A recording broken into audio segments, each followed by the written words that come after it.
একটি বিষয় কল্পনা করুন। আপনার একটি স্টার্টআপ আইডিয়া আছে। আপনি সেটি বাস্তবায়ন করতে চান। কিন্তু সবচেয়ে বড় বাধা অর্থায়ন। ঠিক সেই সময় বাংলাদেশ ব্যাংক আপনার কাছে এসে বলছে, আপনি চাইলে মাত্র 4% সুদে সর্বোচ্চ ৮ কোটি টাকা পর্যন্ত ঋণ নিতে পারবেন। শুনতে অবিশ্বাস্য লাগলেও এটি এখন বাস্তব।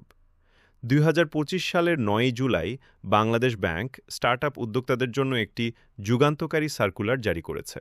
এই সার্কুলারের মাধ্যমে তৈরি হয়েছে একটি পূর্ণাঙ্গ অর্থায়ন কাঠামো, যা নতুন উদ্যোক্তাদের জন্য বিশাল সুযোগ। আজকের এই আলোচনায় আমি ধাপে ধাপে ব্যাখ্যা করব এই সুবিধা কী, কারা পাবে, কিভাবে আবেদন করতে হবে এবং কিভাবে আপনি এই সুযোগটি কাজে লাগাতে পারেন। স্টার্টআপের ধারণা প্রথমেই একটি গুরুত্বপূর্ণ বিষয় পরিষ্কার করা দরকার। সব ব্যবসা স্টার্টআপ নয়। বাংলাদেশ ব্যাংক স্টার্টআপ ফান্ড হিসাবে সংরক্ষণ করছে। এই দুটি উৎস একত্রে একটি শক্তিশালী অর্থায়ন ব্যবস্থা তৈরি করেছে। অর্থায়নের পরিমাণ। এখন আসি, আপনি কত টাকা পেতে পারেন। স্টার্টআপের বয়স অনুযায়ী ৩টি ধাপ নির্ধারণ করা হয়েছে। প্রাথমিক পর্যায়ে সর্বোচ্চ ২ কোটি টাকা, মধ্যম পর্যায়ে সর্বোচ্চ ৫ কোটি টাকা, উন্নত পর্যায়ে সর্বোচ্চ ৮ কোটি টাকা। এছাড়াও ইকুইটি বিনিয়োগের সুযোগ রয়েছে, যেখানে ঋণের পরিবর্তে ব্যবসায় অংশীদারিত্বের ভিত্তিতে অর্থায়ন করা হয়। সবচেয়ে আকর্ষণীয় বিষয়, এই ঋণের সুদের হার মাত্র ৪%। বাংলাদেশের প্রচলিত ব্যাংক ঋণের তুলনায় এটি অত্যন্ত কম।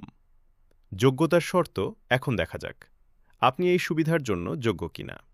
প্রথম শর্ত, আপনার প্রতিষ্ঠান বাংলাদেশে নিবন্ধিত হতে হবে। দ্বিতীয় শর্ত, এটি একটি প্রকৃত স্টার্টআপ হতে হবে। তৃতীয় শর্ত, প্রতিষ্ঠানের বয়স ১২ বছরের বেশি হওয়া যাবে না। চতুর্থ শর্ত, উদ্যোক্তার বয়স কমপক্ষে ২১ বছর হতে হবে। পঞ্চম শর্ত, কোনো উদ্যোক্তা ঋণখেলাপি হওয়া যাবে না। এখানে একটি গুরুত্বপূর্ণ বিষয়, নারী উদ্যোক্তাদের জন্য বিশেষ সুবিধা রাখা হয়েছে।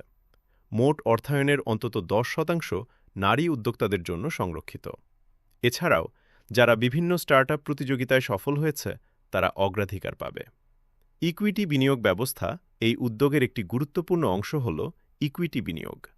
বাংলাদেশ ব্যাংক একটি ভেঞ্চার ক্যাপিটাল কাঠামো গড়ে তুলছে। এর মাধ্যমে ব্যাংকগুলো স্টার্টআপে সরাসরি বিনিয়োগ করতে পারবে। এর ফলে উদ্যোক্তারা শুধু ঋণই নয়, ব্যবসায়িক অংশীদারও পেতে পারে। এটি স্টার্টআপের জন্য দীর্ঘমেয়াদী টেকসই সমাধান তৈরি করবে। ঋণের শর্তাবলী। এখন ঋণের শর্তগুলো সংক্ষেপে। মেয়াদ সর্বোচ্চ ৮ বছর। গ্রেস পিরিয়ড ৬ মাস থেকে ২ বছর পর্যন্ত। চলতি মূলধন ঋণ, প্রয়োজনে নববায়নযোগ্য। সুদের হার সর্বোচ্চ ৪%, এবং এটি ত্রৈমাসিক ভিত্তিতে গণনা করা হবে। সবচেয়ে গুরুত্বপূর্ণ বিষয়, আপনার ব্যবসার আইডিয়া সম্পূর্ণ গোপন রাখা হবে। আবেদন প্রক্রিয়া। আবেদন করার ধাপগুলো খুব সহজ। প্রথমে আপনার নিকটস্থ ব্যাংকে আবেদন করুন। তারপর ব্যাংক আপনার প্রস্তাব যাচাই করবে। এরপর ব্যাংক বাংলাদেশ ব্যাংকের কাছে পুনঃ অর্থায়নের আবেদন করবে। এখানে একটি বড় সুবিধা হল, স্টার্টআপের ক্ষেত্রে ক্রেডিট রেটিং বাধ্যতামূলক নয়। এই উদ্যোগটি বাংলাদেশের উদ্যোক্তাদের জন্য একটি ঐতিহাসিক সুযোগ। কম সুদ, বড় অর্থায়ন, দীর্ঘমেয়াদ এবং নিরাপদ পরিবেশ। আপনি যদি একজন উদ্যোক্তা হন, এখনই প্রস্তুতি নিন। সঠিক পরিকল্পনা করুন, সঠিকভাবে আবেদন করুন। ধন্যবাদ।